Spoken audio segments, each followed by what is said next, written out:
warahmatullahi wabarakatuh. Teman-teman kelas manajemen PR, pertemuan kali ini saya akan menjelaskan materi mengenai manajemen public relation dalam ruang lingkup humas. Yang pertama adalah definisi manajemen, definisi public relation, lalu sejarah, lalu ruang lingkup secara umum dan lain sebagainya yang sudah saya resum di PowerPoint yang akan saya sajikan. Baik teman-teman, untuk berikutnya kita akan melakukan tugas presentasi kelompok ya, di mana saya sudah membagi tugas masing-masing kelompok. Masing-masing kelompok presentasi disajikan dalam bentuk video yang di dalamnya ada tampilan slide PowerPoint.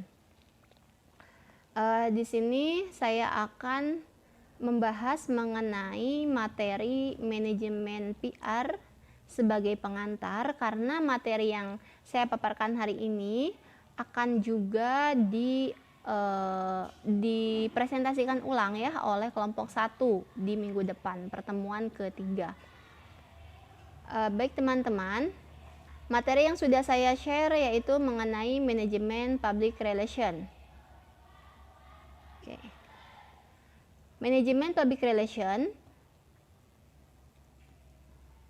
materi pertemuan pertama, yang pertama adalah ada definisi, berikut sejarah PR, yang kedua ada pengertian manajemen PR, lalu ada proses dalam manajemen PR, dan yang keempat ada ruang lingkup manajemen PR. Nah teman-teman, sebelum kita mengenal istilah manajemen public relation, kita ketahui dulu ya bahwa manajemen PR itu terbagi ataupun terdapat dari dua kata yang disatukan. Itu yang pertama ada manajemen, yang kedua ada public relation. Fungsi manajemen sendiri memiliki fungsi ya, fungsi tersendiri seperti itu. Karena manajemen di sini juga memiliki makna yang sangat umum ya. Jadi saya sajikan dulu fungsi manajemen secara umum. Maksudnya manajemen tidak di sini bukan berarti manajemen konteksnya di PR ya, tapi manajemen entah itu manajemen di bidang ekonomi, bidang keuangan, manajemen dalam organisasi dan lain sebagainya. Ini adalah fungsi manajemen secara umum.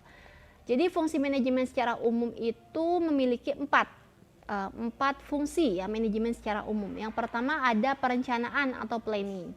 Nah, di sini manajemen secara umum yang pertama memiliki fungsi perencanaan. Perencanaan di sini adalah penetapan tujuan standar, penentuan aturan dan prosedur, pembuatan rencana serta ramalan atau prediksi. Oke. Yang kedua, fungsi manajemen secara umum adalah pengorganisasian, yakni pemberian tugas kepada terpisah, tugas secara terpisah kepada masing-masing pihak, serta mengkoordinir kerja setiap karyawan dalam satu tim yang solid dan terorganisir. Yang ketiga adalah saving atau penyusunan formasi. Nah, seorang manajemen di sini ya, atau manajer ya, kalau orang memiliki fungsi manajemen berarti manajer. Nah, seorang manajer di sini tentu memiliki fungsi untuk bagaimana menyusun formasi karyawan, rekrutmen, ataupun dalam rekrutmen itu ada beberapa kriteria pembagian tugas, job desk ya, maksudnya melakukan penilaian, pelatihan, seperti seorang manajer itu harus memiliki keterampilan ataupun sudah mengagendakan gitu ya pelatihan-pelatihan ataupun briefing yang akan dan harus dimiliki oleh calon karyawan di perusahaan tersebut, seperti itu. Jadi rekrutmen, lalu pembagian tugas, job desk, tugas pokok fungsi karyawan, lalu kebutuhan kuantitas karyawan di organisasi tersebut, lalu pengembangan kualitas, bagaimana nih ada pelatihan-pelatihan yang dapat meningkatkan SDM karyawan di organisasi tersebut, seperti itu. Yang terakhir, fungsi manajemen secara umum adalah controlling ya, atau pengawasan. Nah, di sini merupakan kontrol atas jalannya pelaksanaan program. Tanpa adanya controlling atas program secara berkala itu tidak dapat berlangsung dengan baik. Jadi ada pengawasan ya. Jadi manajer itu menyusun menyusun target, tujuan ya, output seperti itu. Aturan, prosedur, lalu pengorganisasian di sini adalah memberikan tugas-tugas terpisah kepada masing-masing pihak. Jadi dalam hal ini bagaimana membentuk atau menciptakan karyawan dalam satu tim yang sangat solid dan terorganisir. Yang ketiga adalah fungsinya itu adalah saving atau penyusunan formasi. Jadi seorang manajer ini harus mampu menentukan syarat-syarat karyawan secara secara permanen ya, maksudnya syarat-syarat yang akan dibutuhkan sebagai seorang calon karyawan di perusahaan, misal di perusahaan tekstil atau industri transportasi atau di bidang pariwisata. Nah, seperti itu. Lalu melakukan pelatihan-pelatihan pengembangan secara kualitas SDM ya, SDM karyawan, dan menentukan berapa nih kebutuhan secara kuantitas karyawan di perusahaan tersebut. Jangan sampai melebihi ya kebutuhan karyawan dengan jumlah pengrekrutan seperti itu. Yang terakhir adalah pengawasan controlling. Lalu manajemen PR itu tadi saya sudah paparkan, manajemen beberapa fungsi. Lalu PR sendiri itu adalah memiliki arti manajemen komunikasi. Nah, manajemen komunikasi antara organisasi dengan publiknya. Jadi, CPR ini adalah seseorang yang menjembatani antara organisasi dengan publik atau organisasi dengan halayak. Nah, PR di sini memiliki peran yang sangat penting dalam sebuah organisasi, baik organisasi sosial ataupun konvensional. Bagaimana dia membangun citra yang positif ataupun memberikan servis yang baik terkait informasi, terkait pelayanan apapun yang dibutuhkan oleh publik dan halayak. Menurut James Grunig di sini, bahwa PR ini mengandung beberapa komponen. Yang pertama ada fungsi manajemen, ada komunikasi, organisasi, dan publik. Yang paling utama sebetulnya manajemen PR di sini, jadi gabungan dari manajemen dan PR itu adalah bagaimana proses pengorganisasian suatu organisasi atau perusahaan. Sekali lagi, organisasi itu terbagi ke dalam dua kelompok, ada organisasi sosial ataupun konvensional ya. Kalau sosial itu sifatnya seperti non-profit oriented ya, atau bidang pendidikan, kesehatan, lalu sosial seperti partai politik, ormas, organisasi Islam yang memang dia sifatnya untuk perannya untuk membantu kesejahteraan secara sosial. Maksud di sini adalah kesejahteraan menghimpun ya aspirasi masyarakat ataupun mensejahterakan secara pendidikan, secara kesehatan dan lain sebagainya. Nah, jadi di sini manajemen public relation sendiri bagaimana proses pengorganisasian suatu organisasi atau perusahaan itu dalam mengkomunikasikan hasil produk, barang, dan layanan jasa sebagai output organisasi atau perusahaan tersebut dapat memberikan feedback yang positif, baik kompensasi maupun kepuasan. Nah, jadi seorang PR di sini harus mampu memberikan pelayanan yang maksimal gitu ya. Outputnya apa? Atau feedbacknya apa? Feedbacknya itu bagaimana seorang PR ini mendapatkan feedback yang baik ataupun umpan balik yang positif dari publik. Feedback yang baik ini dalam hal kompensasi ataupun dalam istilahnya kepuasan ya, atau kepuasan seorang konsumen gitu ya. Karena sebuah perusahaan itu bukan hanya bagaimana orientasinya agar barang ini terjual habis gitu, tapi justru bagaimana menciptakan agar konsumen ini menjadi konsumen yang berkala dan berkelanjutan gitu ya. Jadi dia mengkonsumsi secara berkala, secara terus menerus ya, jangka panjang lah seperti itu.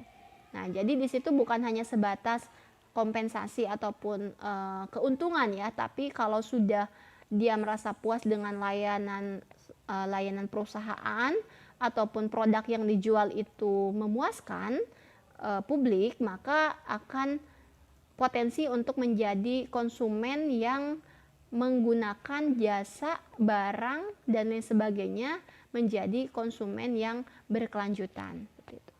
Nah, di sini ada ruang lingkup pekerjaan humas ya, seorang PR secara umum. Yang pertama adalah publisitas. Publisitas itu publikasi, ya dia terkait tentang informasi-informasi seputar pemasaran atau bukan pemasaran. Maksudnya di sini lebih ke bagaimana dia memberikan berita seputar perusahaan itu di media cetak, media elektronik, ataupun media sosial dan lain sebagainya.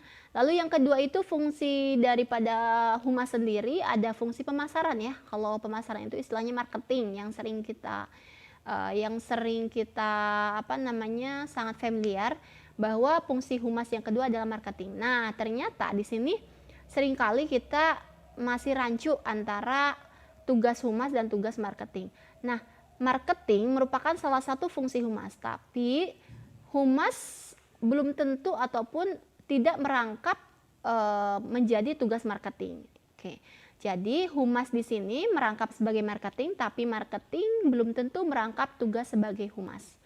Oke, secara teori.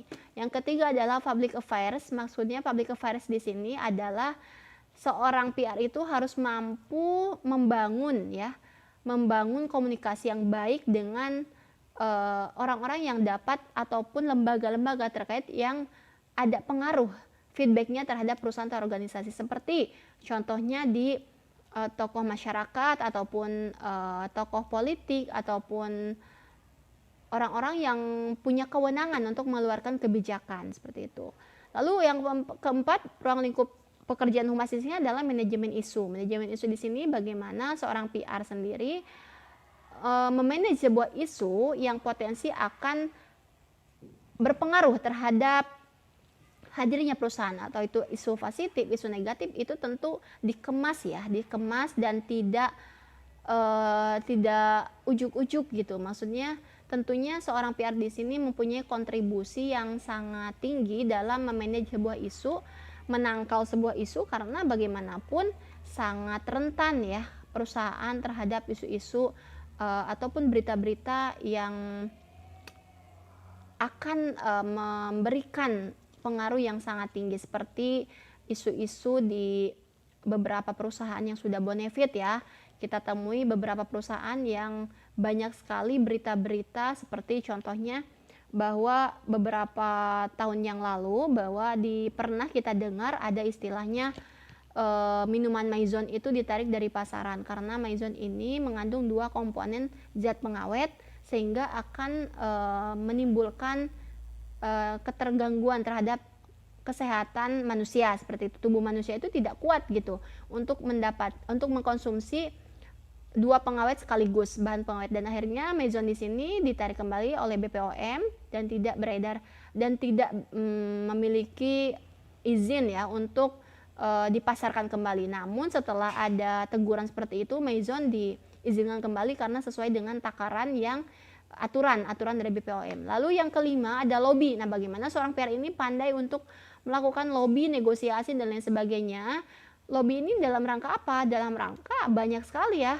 Banyak sekali, seperti lobby-lobby politik, lobby-lobby kebijakan, lobby-lobby kepentingan dan lain sebagainya. Karena PR di sini tentu menjadi garda terdepan dalam melegalkan, misal saya ingin mendirikan sebuah perusahaan atau perpanjangan izin. Bagaimana misal di sini sih saya pernah mendapat satu kasus di daerah Sadang, ada perusahaan garmen, dia itu tidak kembali, dia tutup total pabriknya karena banyak sekali karyawan yang tidak mendapatkan haknya, seperti pengurangan UMR ataupun rapel gaji seperti itu. Nah, itu bagaimana harusnya PR garmen ini terus berupaya untuk lobby dan negosiasi terhadap pihak karyawan ataupun orang-orang terkait yang memungkinkan perusahaan tersebut bisa operasi kembali seperti itu. Sekarang kan padahal kan itu ibaratnya sudah sangat perusahaan besar ya, tapi karena PR-nya tidak bekerja secara efektif dalam hal lobby dan negosiasi, mungkin jadi sekarang ini kolaps lah, dikatakan kolaps, dan tidak jelas arahnya, juntrungannya bagaimana, karena sekarang itu tutup ya, tidak beroperasi sudah 1 tahun yang lalu. Itu betul-betul tidak jelas ya, kejelasan karyawan pun tidak ada kelanjutannya. Lalu hubungan investor, nah bagaimana seorang PR ini pandai ya mengambil calon-calon investor untuk dapat berinvestasi dalam sebuah perusahaan atau organisasi yang kita ajukan seperti itu. Oke, advertising atau iklan ini kita lewat saja, nanti akan dibahas juga oleh kelompok 2. Lalu di sini ada fungsi dan tugas public relation. Saya ini di sini resume saya pribadi. Silakan kalau ada ya beberapa teman-teman menemukan fungsi lain tambahan, silakan, kita bebas saja. Ini adalah hasil bacaan saya yang dimana beberapa tugas, 3 tugas fungsi dan dijabarkan. Fungsi pertama dijabarkan dalam tugas dan kegiatan, bisa dibaca oleh teman-teman langsung. Kalau ada ketidaksetujuan dalam hasil resume saya juga mangga ya, saya sangat membuka diskusi teman-teman. Nanti kita akan diskusikan ulang materi ini di minggu depan dengan kelompok pertama ya, presentasi. Nah teman-teman, di sini ada 3 ya yang hasil resume saya, yaitu membantu menentukan dan merumuskan tempat serta tujuan organisasi dalam kehidupan bersama. Tugas atau kegiatan membantu merumuskan kebijakan, menilai organisasi dari segi kemasyarakatan, budaya, dan ilmu pengetahuan. Lalu yang ketiga, seorang PR ini memberikan masukan bagi kebijakan dan langkah-langkah organisasi secara selanjutnya. Maksudnya PR di sini bukan hanya sebatas melayani publik, service dalam hal informasi dan sebagainya, tapi dia juga sangat berperan penting untuk memberikan argumen-argumen ataupun saran-saran terhadap kebijakan yang akan diambil oleh sebuah organisasi atau perusahaan. Yang ketiga, memberi arahan dalam kepemimpinan. Seorang PR juga berpotensi menjadi seorang leader ya. Jadi di mana PR ini memiliki fungsi yang sangat besar untuk memberikan arahan-arahan terhadap pimpinan-pimpinan perusahaan. Nah, tapi tergantung sih, biasanya ada yang memang beberapa perusahaan tidak ikut sertakan. PR itu udahlah, pokoknya tugasnya di lapangan aja. Misal PR di perusahaan sosro ini hanya dia bertugas di depan memberikan informasi kepada publik khalayak bagaimana publisitas produk, publikasi yang maksimal di media sosial, media televisi, cetak, dan lain sebagainya. Tidak harus memberikan arahan-arahan atau argumen-argumen terhadap pemangku kepentingan di perusahaan, misal seperti itu. Tapi sebetulnya secara teori harusnya PR juga ada peranan ya atau kontribusi arahan kepada kepemimpinan, karena dia yang sangat tahu persis terhadap bagaimana di lapangan kondisi publik itu seperti apa, halayak itu seperti apa, keinginannya itu seperti apa, seperti itu. Kayak komplain, saran, kritik itu masuknya kepada seorang PR seperti itu. Nah, di sini proses pola ataupun proses PR menurut Cultive Center ya. Di sini saya ambil dari ebook yang sudah saya share ke teman-teman ya di grup. Mohon dibaca teman-teman.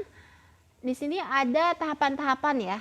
Yang pertama adalah tahapan penemuan fakta ya, riset berdasarkan riset di lapangan ya. Jadi data itu berdasarkan fakta itu daripada kita turun atau melakukan observasi di lapangan.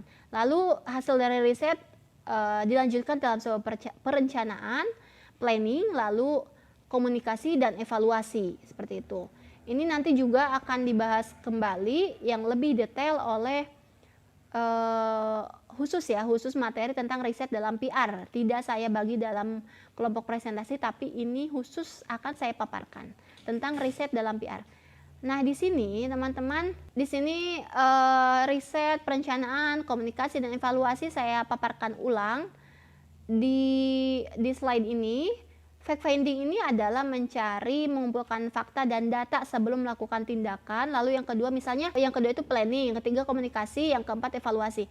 Maksudnya fact finding di sini adalah menemukan data di lapangan. Misalnya PR di sini sebelum melakukan suatu kegiatan tentu harus mengetahui dulu apa yang diperlukan oleh publik, siapa saja yang termasuk ke dalam publik, bagaimana keadaan publik dipandang dari berbagai faktor. Jadi seorang PR ini memang harus paham betul ya tentang teori-teori seputar public relation. Sebelumnya kan sudah juga teman-teman dapat mata kuliah di semester 3 tentang pengantar public relation. Di situ sangat banyak ya teori-teori tentang PR yang bisa dipelajari kembali dan akan nyambung ya dengan mata kuliah ini yang sekarang. Yang kedua ada planning ya, setelah melakukan data, riset di lapangan.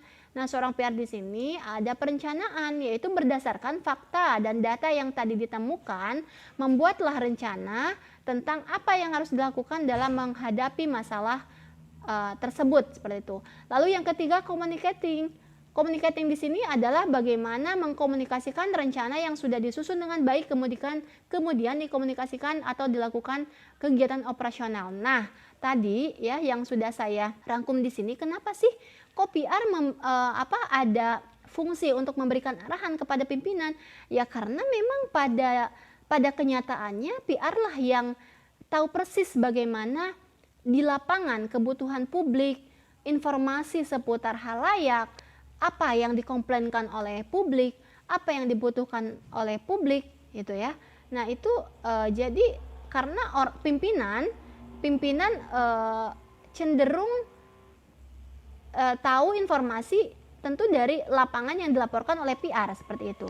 Nah disinilah bagaimana pola-pola ataupun peta jalannya proses public relation di sini. Lalu yang keempat ada evaluation atau mengevaluasi kembali, mengadakan evaluasi tentang kegiatan, misal tujuan-tujuan yang sudah tercapai atau belum ya, yang memang kalau tujuan ataupun perusahaan itu tentu ada evaluasi. Nah, dibuat itu biasanya oleh orang-orang yang memang tidak di lapangan ya, maksudnya seperti CEO-nya gitu ya, atau CMO-nya gitu ya, Chief Executive Organizer atau Chief Marketing Organizer. Jadi orang-orang yang memang dia perumus kebijakan ataupun pembuat target-target capaian-capaian seperti itu. Nah, tapi di sini evaluasi seorang PR di sini suatu kegiatan yang sudah dirancang secara permanen oleh executive organizer di sebuah organisasi gitu ya, ataupun CEO, CMO tersebut dievaluasi kembali apakah memang target-target ataupun program-program yang dituju oleh perusahaan itu akan tercapai atau sudah tercapai atau belum. Nah, evaluasi ini dapat dilakukan secara berkala ya atau kontinu seperti itu. Hasil evaluasi ini menjadi dasar kegiatan PR berikutnya. Nah, teman-teman, sekarang ini kita bisa mengkerucut fungsi manajemen dalam PR. Kalau tadi kan 4 fungsi yang tadi ya, yang yang pertama adalah ada organization, lalu yang pertama adalah planning, ada organization, ada saving dan controlling. Itu adalah fungsi manajemen secara umum, entah itu manajemen di keuangan, manajemen di misal kita manajemen dalam asuransi, apapun itu ya. Jadi manajemen secara umum. Tapi kalau manajemen secara PR di sini memiliki konsep yang lebih spesifik. Nah, fungsi manajemen dalam konsep PR bertujuan menciptakan dan mengembangkan persepsi terbaik bagi suatu lembaga atau organisasi, perusahaan atau produknya. Teman-teman harus diingat bahwa produk itu bukan hanya sebatas barang, tapi produk itu bisa barang, jasa, ide, gagasan, lalu orang juga termasuk dalam produk, teman-teman. Coba teman-teman baca di bukunya komunikasi pemasaran ya, bukunya Kultip kalau nggak salah, Keller. Nanti saya akan ini adalah hasil resume dari bacaan komunikasi pemasaran juga, bahwa produk itu bukan hanya sebuah barang, tapi produk itu ada barang, jasa, ide, gagasan, properti, lalu orang. Nah, orang ini juga termasuk dalam produk. Seperti contohnya kita PR dalam calon-calon entertain. Nah, bagaimana si orang ini bisa lolos casting ataupun bisa diterima di publik, di halayak, sehingga bisa menjadi entertain yang handal, yang profesional. Nah, itu kan orang juga didagangkan sama kan, seperti itu. Jadi produk itu sangat luas ya. Nah, jadi intinya PR di sini menciptakan atau mengembangkan persepsi terbaik ya. Jadi bagaimana feedbacknya positif, feedbacknya baik. Contoh ya, studi kasus di Lion Air, seorang PR di Lion Air ini menurut saya, analisa saya, bisa teman-teman koreksi kembali kalau saya salah menganalisa. Beberapa kali pesawat Lion Air ini kan perusahaan besar ya, maskapai, mengalami kasus ya, kasus maksudnya jatuh pesawat itu kedua kali atau ketiga kalinya. Tapi bagaimana si Lion Air ini bisa survive kembali, bisa diterima kembali gitu ya. Nah, ini adalah salah satu contoh bagaimana si PR-nya memanage isu, bagaimana PR-nya juga melakukan lobby kembali kepada pemangku kepentingan untuk memberikan izin beroperasi seperti itu.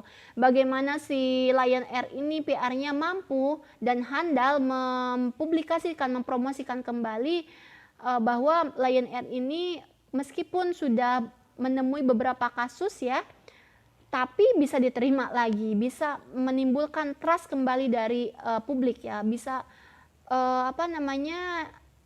bisa ada rasa percaya lagi bahwa saya ya udahlah, kasus kemarin saya sekarang tidak istilahnya tidak kapok lah untuk menggunakan Lion Air, padahal beberapa kali mengalami kasus yang sangat